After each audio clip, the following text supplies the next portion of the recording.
அன்பிற்கினிய இஸ்லாமிய உறவுகளே, அந்த மறுமுறை நாள் என்பது சாதாரணமான நாள் கிடையாது. சூரியன் ஒரு சாணுக்கு கொண்டு வரப்படும். சூரியன் ஒரு சாணுக்கு கொண்டு வரப்படும். அந்த சூரியனுடைய வெப்பத்தின் காரணமாக அவர்கள் செய்த பாவங்களுக்கு ஏற்றாப்போல் வேர்வையால் முக்கிக் கொண்டிருப்பார்கள். உறவுகளே, நான் நரகவாதியா, நான் சொர்க்கவாதியா, நான் சொர்க்கத்துக்கு சொந்தக்காரனா அல்ல நரகத்துக்குரிய சொந்தக்காரனா என்று அவர்களுக்கு தெரியாமல் உள்ளங்கள் எல்லாம் பயந்து நடுங்கி உள்ளங்களை எல்லாம் பதற வைக்கக்கூடிய காட்சிகளாக அந்த காட்சியில் காணப்படும். உறவுகளை அவர்கள் கண்களூடாக பார்த்து கொண்டிருப்பார்கள்.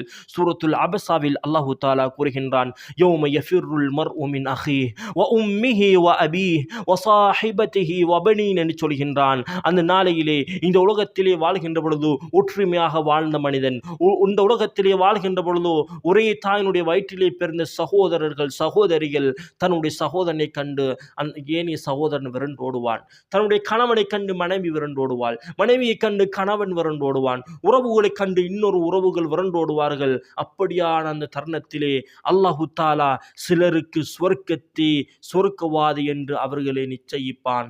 சிலருக்கு நரகத்தை நரகவாதிகள் என்று அல்லாஹ் நிச்சயிப்பான். அன்பிற்கினிய உறவுகளே, இந்த தருணத்தில் அல்லாஹ் ரஹ்மத் செய்த சிலருக்கு கேள்வி கணக்குகள் இல்லாமல் சொர்க்கம் நிச்சயிக்கப்படும். அந்த சொர்க்கம் நிச்சயிக்கப்பட்ட அந்த முஃமின்களை உணர்வார்கள் தான் ஒரு சொர்க்கவாதி என்று.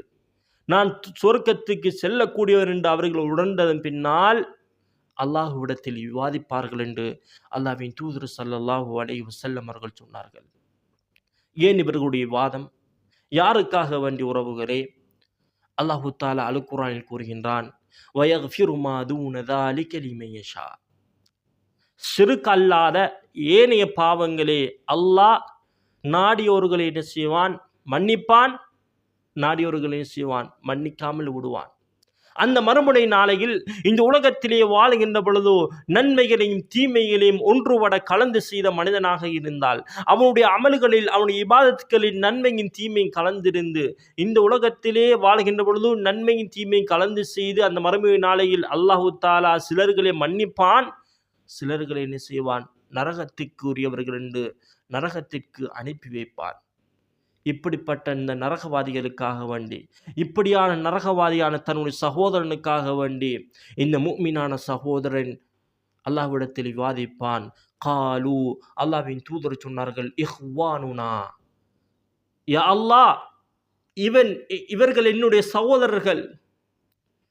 கானு யஸல்லூன மஅனா, எங்களோடு தான் அவர்கள் தொழுதார்கள். வயசூமூன மானா, நாங்கள் நோன்பு நோக்கின்ற பொழுதுதான் அவர்களும் நோன்பு நோட்டார்கள்.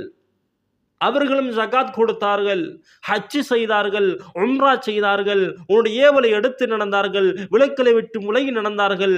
இந்த உலகத்திலே நாங்கள் செய்தது போன்றுதான் அவர்களும் செய்கிறார்கள். நாங்கள் சொர்க்கம் நுழைகின்றோம், அவர்களை நரகத்தில் நுழை வைத்திருக்கின்றாய், அவர்களை நரகத்தில் இருந்து நீ வெளியேற்று என்பதுதான் இந்த உலகத்திலே ஒரு சகோதரன் இன்னொரு சகோதரனுக்கு விவாதித்ததை விட மிக கடுமையான விவாதமாக அந்த விவாதம் அல்லாஹ்விடத்தில் காணப்படும் என்று முஃமின்களுடைய விவாதம் சம்பந்தமாக ரசூல் ஸல்லல்லாஹு அலைஹி வஸல்லம் அவர்கள் சொன்னார்கள். உறவுகளே,